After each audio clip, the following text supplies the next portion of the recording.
अस्सलामुअलैकुम dear students, उम्मीद है आप सब खैरियत से होंगे। आज का हमारा बायो का लेक्चर है topic symbiosis and its types. Symbiosis क्या है और इसकी टाइप्स क्या हैं। देखें, सिम्बियोसिस एक ऐसा रिलेशन है जिसमें ऑर्गेनिजम्स एक दूसरे के साथ रहते हैं। वो सेम स्पीशीज़ के भी हो सकते हैं, वो डिफरेंट स्पीशीज़ के भी हो सकते हैं, for short period of time और for longer period of time. It is a relationship between members of different species in which they live together for longer or shorter period of time। यहाँ तक इसकी definition है। ऐसा relationship between the member of different species जो कि मुख्तलिफ species के दरमियान में होता है, इन विच दे लिव टुगेदर, जहाँ पे वो एक दूसरे के साथ मिलजुल के रहते हैं, फॉर लॉन्गर और शॉर्टर पीरियड ऑफ टाइम, या लंबे अरसे के लिए या थोड़े अरसे के लिए। अब इसकी तीन टाइप्स हैं। पहली इसकी टाइप्स है पैरासाइटिज्म। नेक्स्ट इसकी दूसरी टाइप है म्यूचुअलिज्म और थर्ड टाइप है कोमेंसिलिज्म।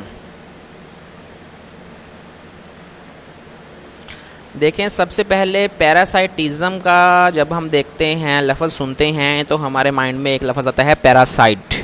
पैरासाइट की डेफिनेशन हम क्लास 9th में पढ़ के आए हैं कि the organisms that can live on another organisms that take food and shelter from that organisms and in return harm them. एक ऐसा ऑर्गेनिज्म जो किसी दूसरे ऑर्गेनिजम्स की बॉडी के इनसाइड या आउटसाइड, ऊपर रहे या अंदर रहे, उससे खुराक हासिल कर ले, उससे रहने की जगह ले और उल्टा उसको नुकसान पहुंचाए। फ़र्क वाज़िया है यहाँ पे। पैरासाइटिज्म में जो ऑर्गेनिज्म है वो दूसरे ऑर्गेनिज्म को वीक करेगा, मारेगा नहीं। अगर तो वो उसको मार देगा दैन तो वो प्रीडेशन में आ जाएगा। ठीक है, तो पैरासाइटिज्म और प्रीडेशन को कंफ्यूज नहीं करना। अगर तो एक ऑर्गेनिजम्स ने दूसरे के ऊपर वो शिकार किया है, वो तो उसको मार देगा, दैन तो वो आ जाएगा प्रीडेशन में। लेकिन पैरासाइटिज्म में एक ऑर्गेनिज्म दूसरे ऑर्गेनिज्म की बॉडी के ऊपर रहता है, उससे खुराक हासिल लेता है और उल्टा उसको नुकसान पहुंचाता है, वीक करता है, मारता नहीं है। It is a type of symbiosis between member of different species in which smaller partner, जो स्मॉलर पार्टनर है parasites, drives food and shelter from the body of larger partner host and in return harms it. यहाँ तक इसकी definition है। यानी कि symbiosis की ऐसी टाइप्स जो कि दो डिफरेंट स्पीशीज के दरमियान में हैं, जो स्मॉलर पार्टनर है उसको पैरासाइट कहते हैं, वो रहता है लार्जर पार्टनर जो होस्ट है उसकी बॉडी के ऊपर, उससे खुराक भी लेता है, शेल्टर रहने की जगह लेता है और उल्टा उसको इन टर्न हार्म्स देम, उसको नुकसान पहुँचाता है। अब इसकी दो टाइप्स हैं, इन टेम्परेरी पैरासाइटिज्म और परमानेंट या free living. In temporary parasitism the parasite spend most of its life cycle as independent free living organism. Temporary parasitism में क्या होगा कि ऑर्गेनिजम्स कुछ टाइम के लिए अपने होस्ट के ऊपर रहेगा, उसके बाद वो अपना लाइफ साइकिल कंप्लीट करने के बाद वो अपने होस्ट से अलग हो जाएगा और फ्री रहेगा इंडिपेंडेंटली, वो किसी के साथ भी रह सकता है। Only a part of its life cycle is spent as a parasite. वो अपनी ज़िंदगी का कुछ हिस्सा पैरासाइट के तौर पर काम करेगा, बाकी वो फ्री लिविंग हो जाएगा। Leech, bedbug, mosquito are common temporary parasitism of humans. ठीक हो गया, इनमें से आप कोई दो एग्जाम्पल याद कर लेंगे। नेक्स्ट देखें, permanent parasitism the parasite spend their whole life cycle as parasite. और परमानेंट पैरासाइटिज्म में जो पैरासाइट है वो अपनी पूरी जिंदगी एज अ पैरासाइट ही गुजारता है। Many disease causing bacteria and all viruses are permanent parasites. Short question आता है, differentiate between temporary parasitism and permanent parasitism. तो हमें ये लिख के इनके एग्जाम्पल्स भी लिख देंगे। पैरासाइट्स में आल्सो भी classified as ectoparasite and endoparasite. अब इसको क्लासीफाई किया गया है। एक्टो का मतलब हमें पता है आउटसाइड और एंडोपैरासाइट हमें पता है inside. Ectoparasites live outside on the surface of host body and get food from there. Ectoparasites जो हैं वो अपने होस्ट की आउटसाइड की बॉडी के बाहर रहते हैं, बॉडी के ऊपर रहते हैं और वहाँ से अपनी खुराक लेते हैं।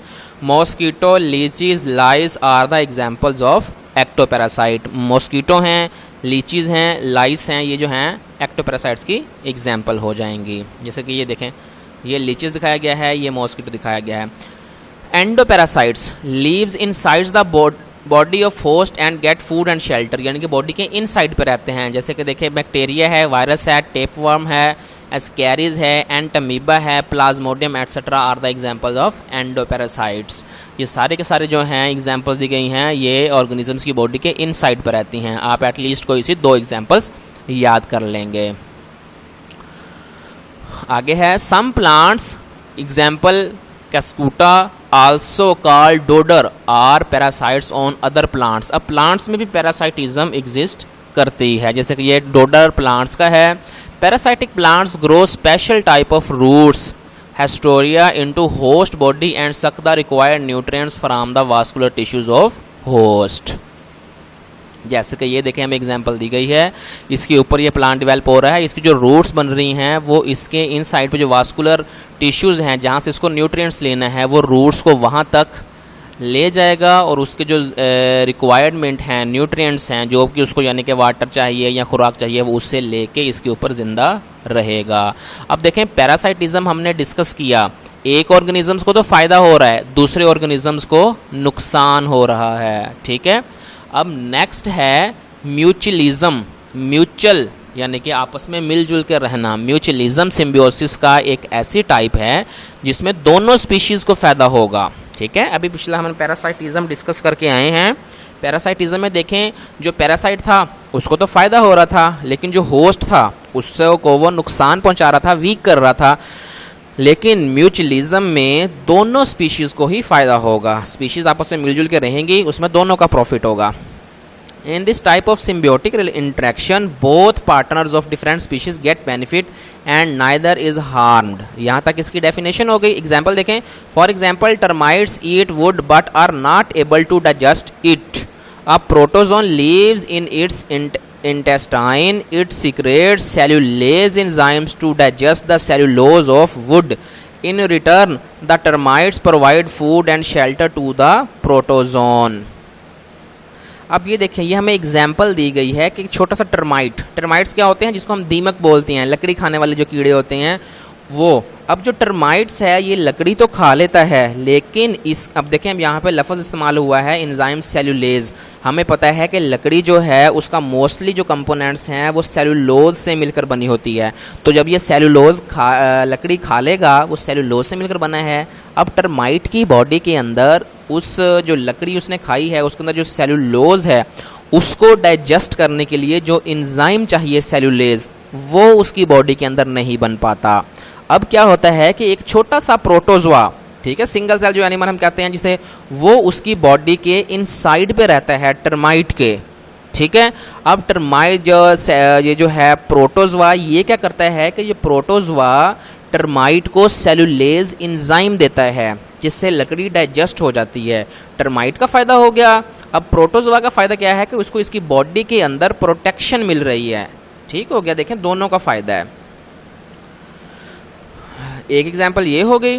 दूसरी है the nitrogen fixer bacteria rhizobium lives in the root nodules of leguminous plants like pea gram etcetera. यानी कि ये देखें, अगर आप कभी मटर के पौधे को या जो होते हैं ग्राम्स, चने वगैरह के जो पौधे होते हैं उनको ज़मीन से निकाल के देखें तो उनकी जो नीचे जड़ें होती हैं उन पर ऐसे गांठें सी बनी हुई होती हैं, ये राइजोबियम बैक्टीरिया हैं। ठीक है, the bacteria obtain food and shelter from plants. जो बैक्टीरिया है वो फूड और शेल्टर प्लांट से ले रही है। While in return they fix gases nitrogen into nitrates for the plants, और उसके रिजल्ट में नाइट्रोजन को नाइट्रेट्स में चेंज करके इनको दे रही हैं। दोनों का फ़ायदा हो रहा है। इसमें देखें अब 2 एग्जाम्पल्स हैं, आप डेफिनेशन करके एक एग्जाम्पल कर लेंगे। ठीक हो गया, ये ज़्यादा आती है टर्माइट्स वाली, यहाँ से लेके यहाँ तक होगी डेफिनेशन, नेक्स्ट यहाँ से लेके यहाँ तक होगी एग्जाम्पल। इसको आप अच्छे से याद कर लेंगे, एक एग्जाम्पल एटलीस्ट हमें देनी चाहिए। अब है नेक्स्ट कोमेंसलिज्म। कोमेंसलिज्म क्या है? ऐसा केस है जिसमें एक ऑर्गेनिजम्स का तो फ़ायदा हो रहा है, दूसरे का ना फ़ायदा है ना ही नुकसान है। मैं थोड़ा सा आपको ओवरव्यू देता चलूँ। पैरासाइटिज्म में हमने पढ़ा एक स्पीशीज़ का फ़ायदा हो रहा है तो दूसरे का नुकसान हो रहा है। म्यूचुअलिज्म में हमने पढ़ा कि दोनों स्पीशीज़ का फ़ायदा हो रहा है। अब कोमेंसलिज्म पे हम आए हैं तो ये ऐसा रिलेशनशिप है जिसमें एक स्पीशीज़ का तो फ़ायदा है, दूसरे को ना फ़ायदा है ना ही नुकसान है। It is a type of symbiosis in which one partner is benefited. ऐसा सिम्बियोसिस की ऐसे टाइप जिसमें एक पार्टनर को फ़ायदा हो रहा है, while the other is neither benefited nor harmed, ना तो उसको फ़ायदा हो रहा है और ना ही उसको नुकसान हो रहा है। अब इसकी एग्जांपल देखें। Epiphytes are small plants found growing on the other larger plants for space only. They absorb water and minerals from atmosphere and prepare their own food. The larger plants are neither benefited nor harmed in this way. अब देखें ये plants की यहाँ पे example दी है। ये एफीफाइस के plants हैं, ये किसी दूसरे प्लांट के ऊपर रह रहे हैं सिर्फ जगह के लिए, ठीक है। इन्होंने अपनी खुराक लेनी है, जो भी इनको ज़रूरत है वो एटमॉस्फेयर से ये खुद बनाएंगे, तो इनका फ़ायदा हो रहा है, दूसरे प्लांट का ना फ़ायदा हो रहा है ना ही नुकसान हो रहा है। दूसरी एग्जांपल देखें। Sucker fish attaches to the surface of shark by its sucker. ये जो सकर फिश है, ये छोटी फिश है, ये शार्क के साथ अटैच हो जाती है, इसका जो सकर लाइक माउथ पार्ट हैं उनके ज़रिए। In this way the shark provide easy transport to the sucker fish to new feeding ground. इस तरह से क्या होता है कि शार्क जो है वो एक जगह से दूसरी जगह मूव कर रही है, तो सकर फिश भी एक जगह से उसके साथ अटैच होकर दूसरी जगह पे मूव कर जाती है, जहाँ पे उसको नई खुराक मिल जाती है। अब देखें, जो सकर फिश है इसका तो फ़ायदा हो गया, नई खुराक किसको मिल जाएगी, लेकिन शार्क को ना तो कोई फ़ायदा हुआ ना ही कोई नुकसान हुआ। शार्क वैसे ही अपने रास्ते में जा रही थी, सकर फिश उसके साथ अटैच होकर उसने भी अपना फ़ायदा कर लिया। ये इसकी हो गई एग्जाम्पल। इसकी भी दो एग्जाम्पल दी गई हैं, इसमें से आपने एक एग्जाम्पल इसकी अच्छे से याद कर लेनी है। इंपॉर्टेंट लॉन्ग क्वेश्चन है हमारे पास, define symbiosis and explain its types. ठीक हो गया बेटे। जब हमारे पास ये क्वेश्चन आ जाएगा तो हम सबसे पहले इसकी डेफिनेशन लिखेंगे, फिर इसकी 3 टाइप्स, पैरासाइटिज्म की डेफिनेशन और उसकी एग्जाम्पल, फिर आके उसकी जो हमने काइंड्स पढ़ी हैं, परमानेंट पैरासाइट्स, टेम्परेरी पैरासाइटिज्म, और उसके बाद जो है एक्टोपैरासाइट, एंडोपैरासाइट, वो लिखने के बाद हम आ जाएंगे म्यूचुअलिज्म पे, म्यूचुअलिज्म की डेफिनेशन प्लस एग्जाम्पल, फिर हम आ जाएंगे कोमेंसलिज्म, उसकी डेफिनेशन और एग्जाम्पल। ये बेटा ये आज का हमारा लेक्चर था। अगर आपको कुछ समझ नहीं आई तो आप मुझसे पूछ सकते हैं। ओके, जज़ाकल्लाह।